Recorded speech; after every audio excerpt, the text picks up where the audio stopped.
এখন আমরা একটা অঙ্ক দেখব 12x - 5y = 7 এই রেখার 2 একক দূরবর্তী সমান্তরাল রেখার সমীকরণ নির্ণয় করো। তাহলে প্রদত্ত রেখাটির সমীকরণ, প্রদত্ত রেখাটির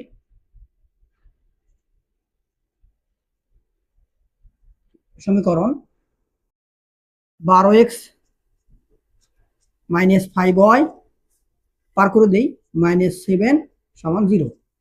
তো আমরা এটাকে মাইনাস দিয়ে গুণ দেই, তাহলে আমরা পাবো -12x + 5y + 7 = 0, সমীকরণ 1।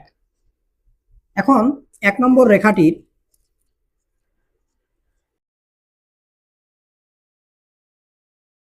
সমান্তরাল রেখার সমীকরণ,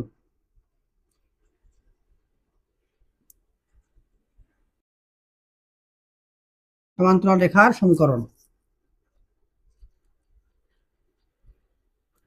তাহলে -12x + 5y + k = 0, সমীকরণ 2। প্রশ্নের মধ্যে বলছে যে এই দুটো রেখার মধ্যবর্তী দূরত্ব 2 একক। তাহলে প্রশ্ন মতে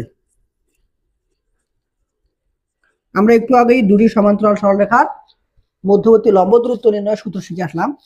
সেটা হলো modulus c2 k - c1 divided by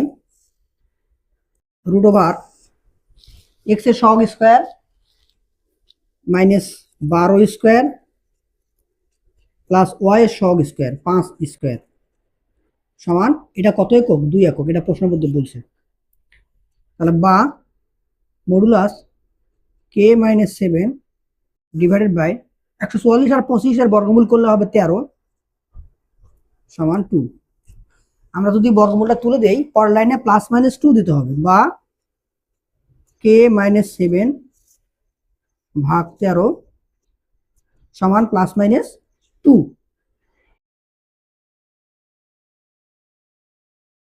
বা k - 7 সমান +-26।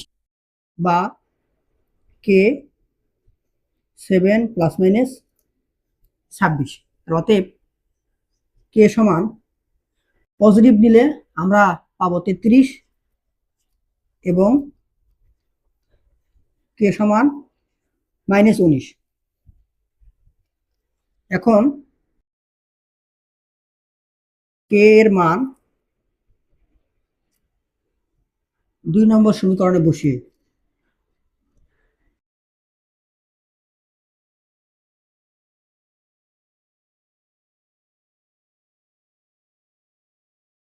-12x + 5y + 33 = 0, মাইনাস দিয়ে গুণ দেই 12x - 5y - 33 = 0 এবং আরেকটা -12x + 5y - 19 = 0, মাইনাস দিয়ে গুণ দেই 12x - 5y + 19 = 0। এটাই নির্ণেয় সমীকরণ 10।